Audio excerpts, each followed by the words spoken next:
What if I told you that the green card interview you've been preparing for, the one you've waited months or even years for, could be canceled without warning? Right now, across America, thousands of green card applicants are receiving shocking notices. Their interviews are being postponed indefinitely, rescheduled to unknown dates, or, in some cases, canceled entirely under new USCIS policies that took effect in early 2025. If you have a green card interview scheduled, if you're waiting for one, or if you're planning to apply for adjustment of status, the next few minutes could be the difference between getting your green card this year or waiting another 2, 3, or even 5 years. The rules have changed, and if you don't know what's happening right now, you could lose everything you've worked so hard to achieve. Hello, everyone. You're watching US Move and Money, and I'm your host, bringing you the most critical updates on American immigration, green cards, visas, and policy changes that directly impact your future in the United States. Today, we're exposing what's really happening with green card interviews in 2025, why USCIS is canceling and postponing them at record rates, what the new rules mean for your case, and, most importantly, what you need to do right now to protect your application. These changes are not temporary.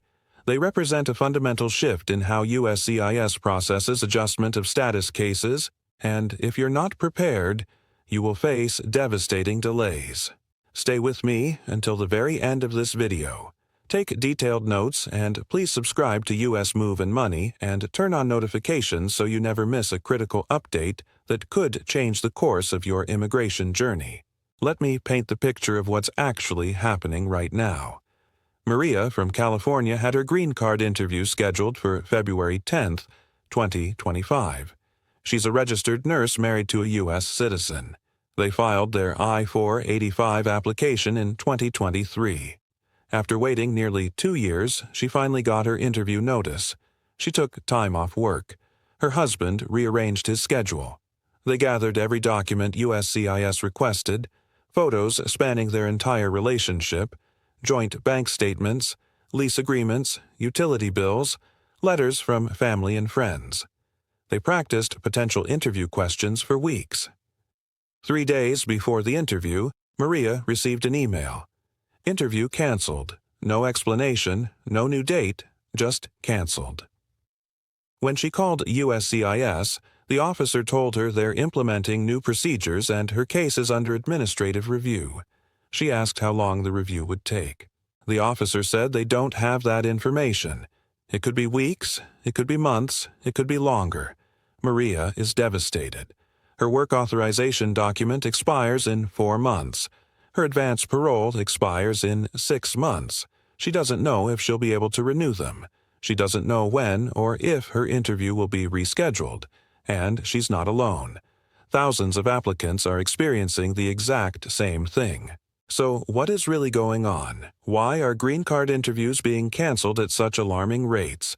Let me break down the official reasons, and then I'll tell you what's actually happening behind the scenes. Officially, USCIS announced in January 2025 that they are implementing enhanced security protocols and more rigorous fraud detection measures for all adjustment of status applications. They claim these changes are necessary to protect the integrity of the immigration system and to ensure that only genuine relationships and qualified applicants receive green cards. They say that some cases require additional administrative processing, additional background checks, and more thorough vetting before interviews can proceed. That's the official story. But here's what's really happening. The current administration is deliberately slowing down the green card process as part of a broader strategy to reduce overall immigration numbers. By canceling and postponing interviews, they create a massive backlog that can take years to clear. They're also using these cancellations to apply pressure on certain categories of applicants, particularly those from specific countries, those with any kind of complicated immigration history, anyone who's ever had a visa denial, overstayed even by a single day, worked without authorization, or had any interaction with immigration enforcement. These applicants are being flagged for extra scrutiny, and their interviews are being delayed indefinitely while USCIS conducts what they call comprehensive reviews. Here's something even more concerning. USCIS has quietly changed the criteria for who gets interviewed and who doesn't. In the past, nearly all adjustment of status applicants, especially marriage-based cases, would receive an interview. It was standard procedure. Now, under the new guidelines, USCIS has discretion to waive interviews for certain cases, but they're also using that discretion in reverse. They're flagging cases that previously would have sailed through and subjecting them to intense scrutiny, multiple rounds of requests for evidence, prolonged background checks, and interview cancellations while they investigate. What determines if your case gets flagged? Age differences between spouses. If there's a significant age gap, you're more likely to be scrutinized. Prior immigration violations. Any overstay, any unlawful presence, any previous denial, even if it was years ago and even if you qualify for a waiver. Country of origin. Applicants from certain countries are facing disproportionately higher rates of administrative processing and interview delays. Short courtship period. If you met and married quickly, USCIS may suspect fraud. Previous marriages. If either spouse has been married before, especially multiple times, expect extra scrutiny. Employment history. If the U.S. citizen sponsor has inconsistent income, or if the immigrant has gaps in their work history, it raises red flags. The impact of these interview cancellations is absolutely devastating for real families. Let me tell you about another case. David, a U.S. citizen from Texas, sponsored his wife Elena from Ukraine. They filed in early 2024. Everything was progressing normally. They submitted a strong application with overwhelming evidence of a genuine marriage. They received their biometrics appointment, they got their work permit and travel document. Then, in December 2024, they received their interview notice scheduled for January 25, 2025. 2 weeks before the interview, canceled. No reason given. David tried calling USCIS every single day.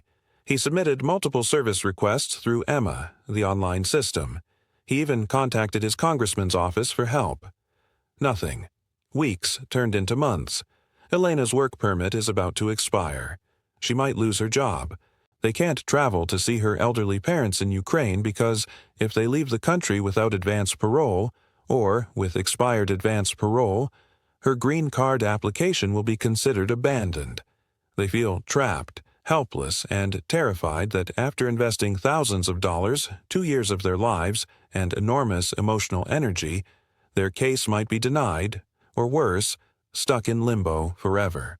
Now let me explain the new rules that are driving these cancellations, because understanding the system is your first line of defense.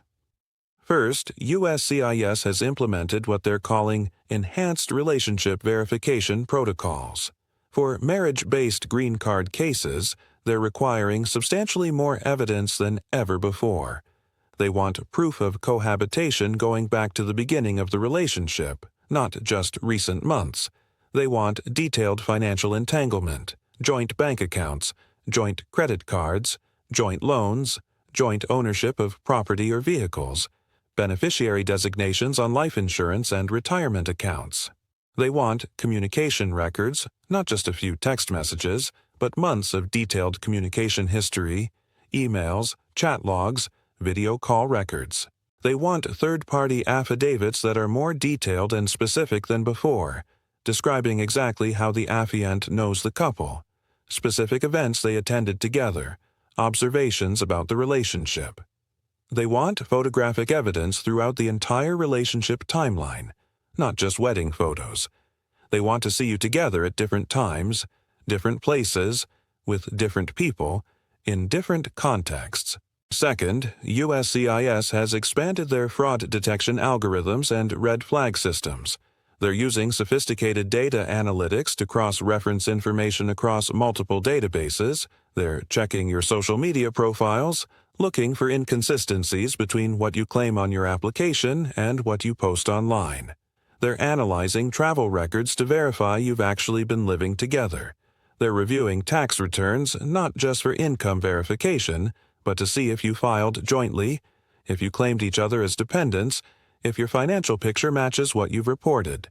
They're conducting neighborhood checks, sometimes sending officers to verify you actually live at the address you claim. They're interviewing witnesses, calling people who submitted affidavits to verify the information is accurate. Any discrepancy, no matter how small, can trigger a cancellation and a request for additional evidence or further investigation. Third, there are new grounds for administrative processing that can delay or cancel your interview indefinitely. If you've ever traveled to certain countries, even for tourism or family visits, you may be subject to additional security screening. If you have any family members, even distant relatives who have had immigration issues, criminal records, or connections to organizations USCIS considers problematic, your case may be delayed for extended vetting. If you've ever received any kind of public benefits, even if they don't count against you under public charge rules, USCIS may scrutinize your case more carefully. If there are any pending or past legal issues, traffic violations, arrests even without convictions, civil lawsuits, anything that appears on background checks, expect delays. If you've changed employers, addresses, or circumstances since filing your application and didn't properly notify USCIS, that can trigger additional review. Fourth, the priority system for scheduling interviews has completely changed. USCIS used to process cases roughly in the order they were received, first in, first out. Now they're prioritizing certain categories and deprioritizing others. Employment-based green card cases, particularly those in high-skilled categories, are being processed faster. Family-based cases, especially marriage-based cases that USCIS suspects might involve fraud, are being pushed to the back of the line. Cases from applicants who are already in the United States and have work authorization are lower priority than cases where the applicant is outside the country, because USCIS figures you're already here, you're working, you can wait. Cases involving applicants from countries with high rates of visa overstays or immigration violations are being delayed for more extensive vetting. Essentially, if you fall into any category that the current administration views as higher risk or lower priority, your interview can be canceled and rescheduled far into the future. Fifth, USCIS has dramatically increased the use of requests for evidence, known as RFEs, and notices of intent to deny, known as anoids, as tools to slow down the process. Even if your case is complete and well documented, you might receive an RFE asking for additional evidence that seems unnecessary or redundant. These requests buy USCIS more time, they create more work for you, they increase your costs if you're working with an attorney, and they give officers more opportunities to find problems with your case. If you don't respond perfectly to an RFE within the deadline, usually 30 to 90 days, your case can be denied. And here's the thing, RFEs are often deliberately vague or ask for impossible documentation, setting you up to fail. For example, they might ask you to prove you've been living together continuously when you have jobs in different cities. Or they might ask for documents that don't exist or that you have no way to obtain. Let me be very clear about what this means for you if you're waiting for a green card interview or planning to file for adjustment of status. Your timeline is going to be much longer than you expected. Cases that used to take 12 to 18 months are now taking 24 to 36 months or longer. Your costs are going to be much higher. You'll need more documentation, more certified translations, possibly more legal help, and you may need to renew your work permit and travel document multiple times while you wait, each renewal costing $410 or more. Your stress level is going to be much higher because uncertainty is one of the most psychologically damaging experiences. Not knowing when your interview will happen, not knowing if your case will be approved, not knowing if you'll be able to stay in the country, work, or travel. Your options are going to be more limited. If your interview gets canceled, you can't just demand a new date. You're at the mercy of USCIS's scheduling system, and there's very little you can do to speed it up. So, what can you actually do to protect yourself and maximize your chances of success despite these new rules? Let me give you specific, actionable strategies that can make a real difference. First, if you haven't filed your adjustment of status application yet but you're eligible to file, file immediately. Don't wait. Every month you delay is another month added to your total processing time. Your priority date, the date USCIS receives your application, determines your place in line. The sooner you file, the sooner you get in line, even if the line is moving slowly. Make sure your application package is absolutely bulletproof. Don't submit the bare minimum. Submit overwhelming evidence. For marriage-based cases, include at least 50 to 100 photos spanning your entire relationship with captions, explaining when, where, and who is in each photo. Include detailed affidavits from at least 5 to 10 people who know you as a couple. Family members, friends, co-workers, neighbors. Each affidavit should be multiple pages with specific examples and observations. Include comprehensive financial documentation, at least 12 months of joint bank statements, joint credit card statements, copies of leases or mortgage documents in both names, utility bills in both names, insurance policies naming each other as beneficiaries. Include communication records, print out or screenshot representative samples of your texts, emails, social media messages, video call logs, showing consistent communication throughout your relationship. Second, be meticulous about accuracy and consistency. Every single piece of information on every single form must match perfectly. Names, dates, addresses, employment history, travel history, everything.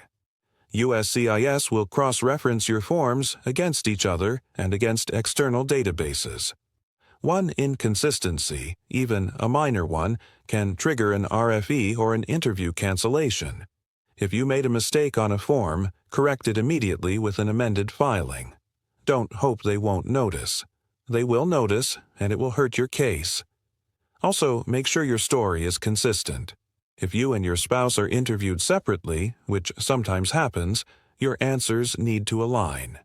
Practice together, but don't memorize scripts.